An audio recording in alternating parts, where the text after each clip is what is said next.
Hello, everybody. Today's review is going to be of a movie called Svengali from 1931, which is very similar to the 1922 film. I believe it was on my list of similar films to the 1922 film Nosferatu. So I could kind of see the inspiration from Nosferatu for that, with like the hypnotizing and so on and so forth that they used in this movie. But for a movie from so long ago, I find that just the way they film and I don't know exactly how like they do all of the practical effects, but obviously they didn't have like the CGI we have nowadays. So it's interesting to see. It's interesting to see exactly how they do some of the shots, like with the houses and things, where they're zooming in and out, and it almost looks like a miniature, maybe, um, where they have like somebody maybe in a room, and then when they zoom out, it's like I don't know, like what they call that, like a sculpture, I guess, of the houses, or like a miniature setup, maybe. And then they're zooming out and creating the wind with like maybe a fan and so on and so forth. It's kind of interesting to think about exactly how they would have done all that back in the day, before we had like VFX and CGI, and like all the different ways we could do the practical effects today, compared to then, because technology's come so far since obviously 1931. But yeah, and it's just cool to see all those kind of shots. And the film was actually pretty good, so it did leave a lot up to like speculation. But before we get into that, I guess we'll get into the cast list, so you know who all the characters were. So we had John Barrymore, who played Svengali, Marion Marsh, who played Trilby O'Farrell, Donald Crisp, who played the Laird, uh, Barnwell Fletcher, who played Billy, Carmel Myers, who played Madame Honori, I want to say is how you pronounce her name, Lewis, yeah, Lewis Alberni, who played Yeko, Lumsden Hare, who played Monsieur Taffy, and Paul Parkas, who played Benelli, who was who was Svengali's that's a hard name to pronounce, Svengali's concert manager. Now I'm not really sure what part Gecko played entirely. Maybe like his servant or bodyguard, so that he was protected, I guess, at all times. But it seemed that his neighbors liked his music, but didn't really like him as a person. And I guess as the movie went on, it kind of showed why they didn't necessarily trust him or like him around. Uh, Especially when the first time when we see, oh my God, who was it? Madame Honori. Uh, she seems to be falling in love with him, but we're not really sure why exactly. Only later to find out that he has the ability to use hypnosis in order to kind of get his way, and he's trying to find this perfect voice to work with him on his music. And of course, it seems like he always wants something out of the situation, whether it be money or love or so on and so forth. Now he does say that he loves. Oh my God, he does say that he loves Trilby, but he kind of treats her in a very weird way. Like, it's almost like even though he says he loves her, it's almost like he has hypnotized her, but he also kind of uses uh, like certain language, and makes her think about certain things that she's done in her past that maybe weren't necessarily great, and kind of forces her into like a relationship, in a sense. Now, it starts out kind of innocent, where he just, says that he can take away her pain, like her headache, and he does that through hypnosis. And it seems innocent to start off, right? But then he keeps showing up, and he always seems to be where Trilby is. And he was even powerful enough to hypnotize her from his house to her house, uh, because she was, she was already hypnotized once, right? So I guess every time he calls to her, she's kind of drawn by that point, which was kind of an interesting concept. Now, Madame Honori, in the very beginning of the film, it kind of leaves it up to speculation that he might have killed her. Not entirely sure how he was able to do that, but it seems like maybe his hypnosis has the power to even commit murder. I'm not really sure because he doesn't seem like too phased by what had happened. He kind of, plays it off like, oh no, how could that happen at this time of year, sort of thing. And of course, Gecko doesn't really, pick up on that, I guess, either. He kind of just brushes it off too. Like, and then he goes, well, how will we pay the money? Because he even makes the remark that Madame Honori wasn't a very good businesswoman because he was talking to her about a settlement from her ex-husband because she's obviously been hypnotized by Svengali, so she wants to come back to him. Now, it seems the second time around, uh, when he tries to hypnotize her and we don't really know what's happening, she keeps saying, don't look at me that way, so on and so forth, and then runs away, and then she's dead the next day. So, very interesting. And of course, it seems like that's kind of the play that Svengali uses when he takes away Trilby in the same sort of sense. And then a long time passes, actually 5 years, and it seems that Svengali's doing pretty well. He's on a tour, um, and it is said that he has this wife, right? So of course, the Laird and Billy and Monsieur Taffy want to go see exactly who this woman is because I guess Svengali was kind of on the poor end of things beforehand, so it makes sense that I guess, yeah, they were the richer side, right? So they kind of bullied Svengali a little bit, and I guess he was kind of proving them wrong in a sense that he was able to be successful with his music, and obviously now that he had Trilby with him, uh, and he'd found like the perfect voice to work with him, he was really taking off, right?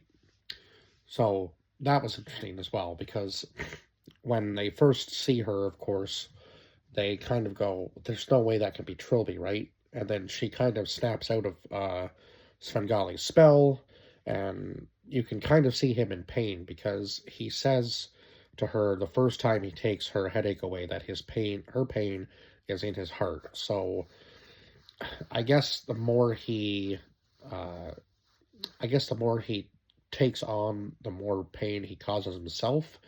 I guess, and eventually his spell is going to be broken because every time he takes from Trilby, he's causing himself pain. And so at the very end of the movie, when he has his last performance and he talks to Billy and, basically says that she's going to have to decide for herself where she wants to go. Does she want to come back to him with Paris? Uh, yeah, back with him to Paris, or does she want to stay with Billy? And he once again hypnotizes her before that show after a long string of Billy following them and him canceling the show, saying he was sick because he knew that uh, his effect on Trilby was slowly wearing off.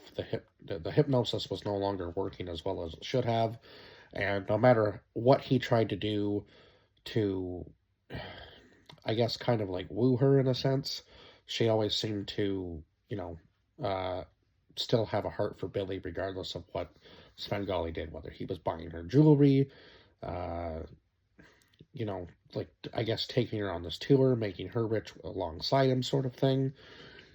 It just didn't seem to please her. She wasn't like, he tried to explain that he would have all these princesses or whatever after him, and they could tour these places together and maybe even buy one together. And she said, I don't really care about kingdoms or castles or so on and so forth. And it was, yeah, and Svengali goes, and nothing else that, most women would like the jewelry and so on and so forth. So, yeah, she was kind of, I guess, more like she loved who she loved no matter what, and she wasn't going to change her mind. And then, of course, Svengali tries to hypnotize her, and she falls under his spell once more and says, "Oh, I do love you," but even he has enough restraint to kind of go, it's just me talking to myself because I have to hypnotize you into this.